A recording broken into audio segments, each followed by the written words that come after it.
এইখিনি হৈছে টপিকস 5টা টপিকৰ ওপৰত কোৱেশ্চন লৈ আহিছো সো ফাৰ্স্ট কোৱেশ্চনটো হৈছে আমাৰ কনসিডাৰ দ্য ফলোইং স্টেটমেন্টস দুটা স্টেটমেন্ট এটা স্টেটমেন্ট বেস কোৱেশ্চন দিয়া আছে ইয়াতে দুটা স্টেটমেন্ট দিয়া আছে এন্ড সুধিছে কোৱেশ্চনটোত কোনটো স্টেটমেন্ট ইয়াৰে ইনকাৰেক্ট হয় সদায় মনত ৰাখিব যিকোনো স্টেটমেন্ট বেস কোৱেশ্চন কৰাৰ আগত আপোনালোকে চাব যে কোৱেশ্চনত ইনকাৰেক্ট সুধিছে নে কাৰেক্ট সুধিছে okay So first statement of dia say the northeastern region of India it shares an international boundary of approximately 5182 km and the second statement of dia say the northeastern region shares its international borders with countries like China, Bhutan, Bangladesh, Sri Lanka and Myanmar ami jano je northeastern region e international boundary share kore but international boundary by international border kar logot share kore share কৰে চাইনাৰ লগত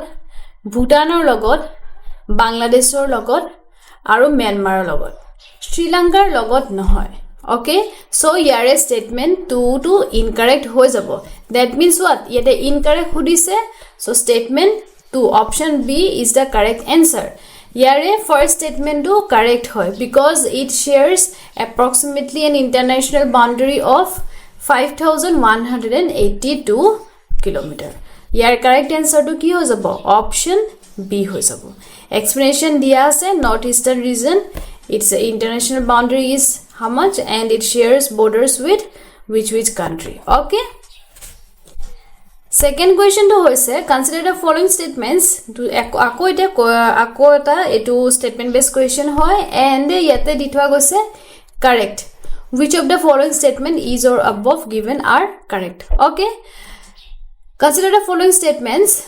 The total geographical area of Assam is approximately 78,438 square kilometer. Yes, this first statement is correct. Then the Brahmaputra and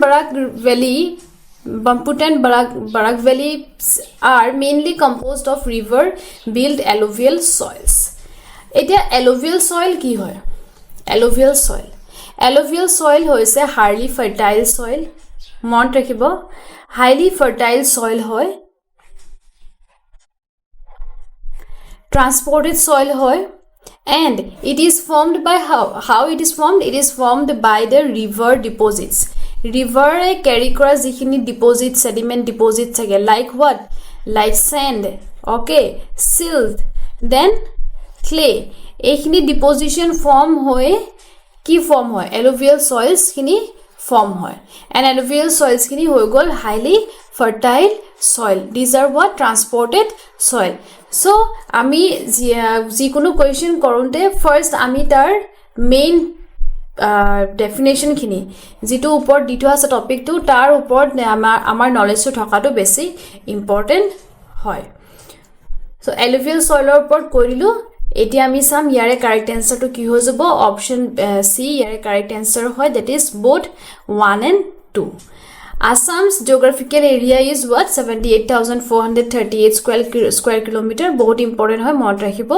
and Brahmaputra valley these are formed by what alluvial deposits these alluvial deposits are carried by the rivers and these are highly fertile soils and aru eta important moi ete koribo bisarisu je jetia ekhon river amar jehetuke Brahmaputra river or ekebar kakhor অঞ্চল khini ekdom river bank khini side parts khini ki koa jabo khadar buli koa jay khadar khini newly deposited soil hoy and newly deposited sediments hoy newly deposited soil hoy yate এই soil khini bahut besi fertile hoy thake tar pisot olop durole goi jikhini khadar mane amar jehetuke flood plain area hoy so flood hoy thake Brahmaputra river courses change kori thake aru logote bahut sediments carry kore aru yare agor part tu hoy jabo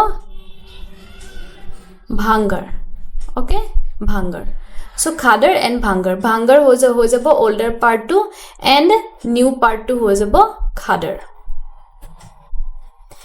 then next question to hoise terracotta village or terracotta village is located terracotta village Asharikandi. Okay, Asharikandi. It is located in which district of Assam?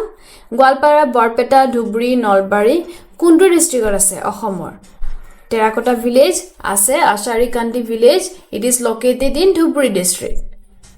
Dhubri district located ase, and the village is specially well known across Assam and India for its what? Traditional terracotta, that is clay craftsmanship. Okay, answer D to us.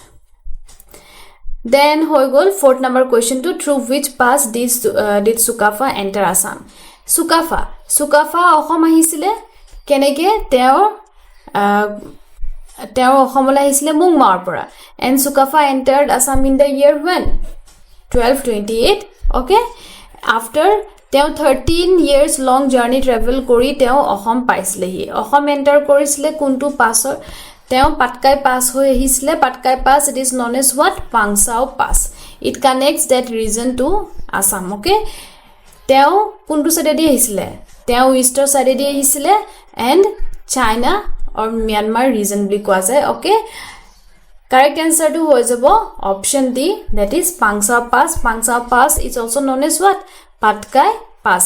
Nathula Pass ক'ত আছে? Nathula Pass আছে Sikimot.